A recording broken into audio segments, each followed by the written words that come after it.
Welcome. We read today from St. Matthew's Gospel.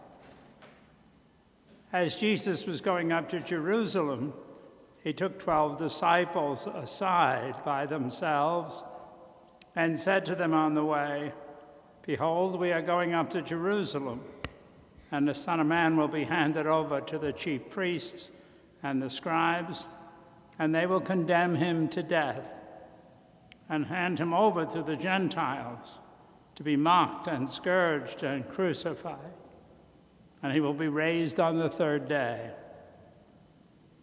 Then the mother of the sons of Zebedee approached Jesus with her sons and did him homage, wishing to ask him for something. And he said to her, "What do you wish?" She answered him, "Command that these two sons of mine sit, one at your right and the other on your left in your kingdom." Jesus said in reply, "You do not know what you are asking. Can you drink the chalice that I'm going to drink?" They said to him, "Yes, we can." And he replied, "My chalice you will indeed drink, but to sit at my right and my left, that's not mine to give, but it's for those to whom it has been prepared by my Father." When the 10 heard this, they became indignant at the two brothers. Jesus summoned them and said, "You know that the rulers of the Gentiles lord it over, and the great ones make their authority over them felt. But it shall not be so among you.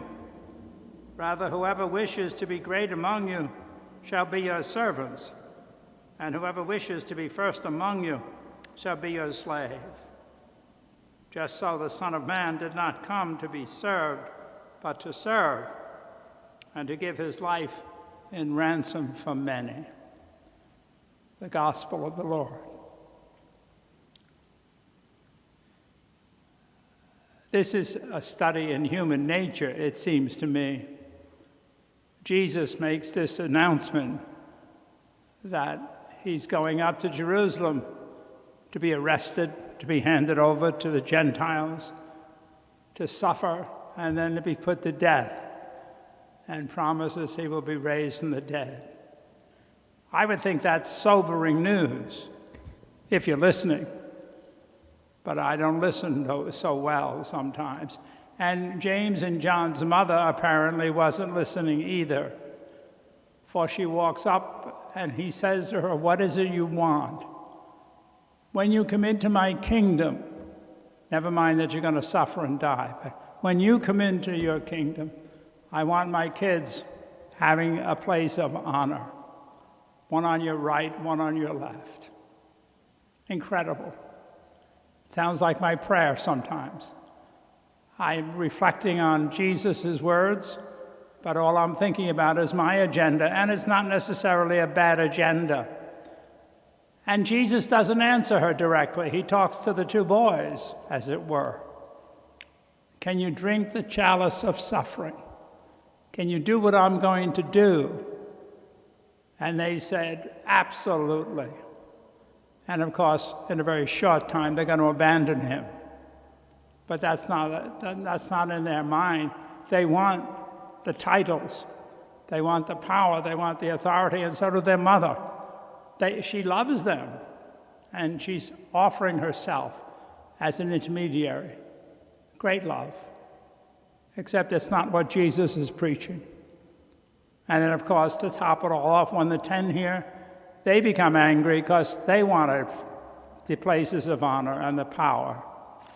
And so all of this humanity, all good people, are just caught up in their own agenda. And finally, Jesus says, in essence, what I'm asking you is to serve others, not to be served with titles and power.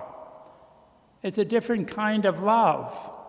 It's not necessarily wrong, but one should not dominate the other, or perhaps one should dominate, but being servant should be the way we love. What is it I can do for you?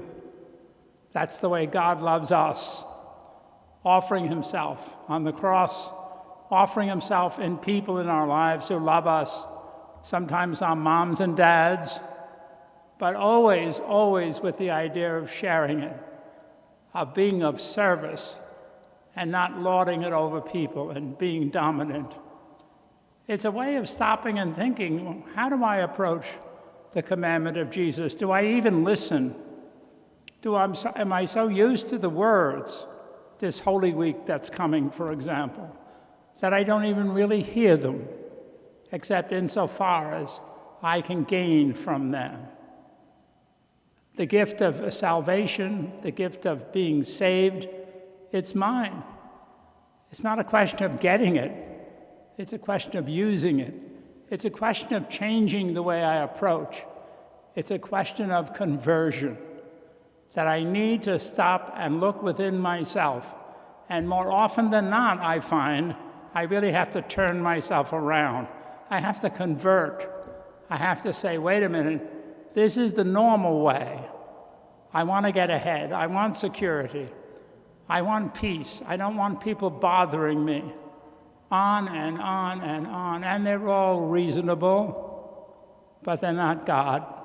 They're not God's commandment of loving. He wants me to be a servant, not a doormat, but a servant, because in being present to others, I'm worshiping God. And that's what he wants.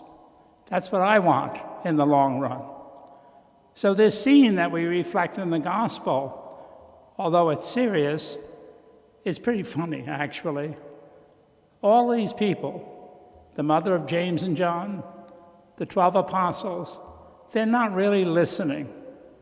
They're much more attuned to their needs, to their wants. They're used to their culture.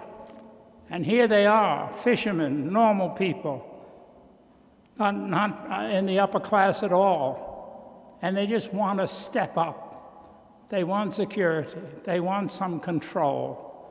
They're not going to be mean. They're not going to be difficult. They're not going to be thieves and robbers. They just want the security and the affirmation they want. And of course, Jesus says, you'll get what you want only when you learn to give in faith, to give with compassion.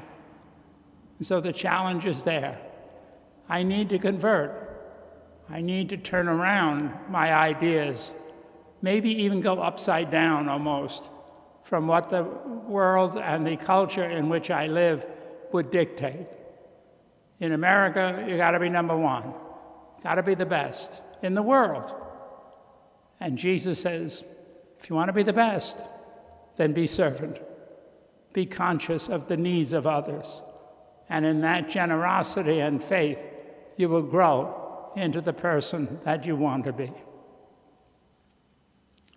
I hope you have a safe day, that you continue to pray for one another. God bless.